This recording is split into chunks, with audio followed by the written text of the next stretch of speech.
Juice पीने के लिए आए हैं एलन न्यूज़ की टीम। तो यहाँ पर पटेल साहब है जो कि दो उनको देख के कौन बोलेगा कि वो दो मिल्क जूस पी सकते हैं। खासदार कौन बनेगा बोल उसके बाइक लेना है हमारे पटेल साहब को, इसलिए आज से ताकत आने के लिए तैयारी चालू है।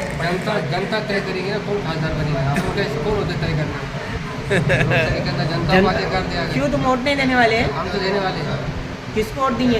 वो तो गुप्त रहता है ना। तो हमारा बोलना ये है कि वोटिंग परसेंटेज ज़्यादा से ज़्यादा हो, सब लोग अपने अपने घरों से निकल के कि कोई भी पार्टी करो उसको वोट मारो, लेकिन वोटिंग बराबर करो।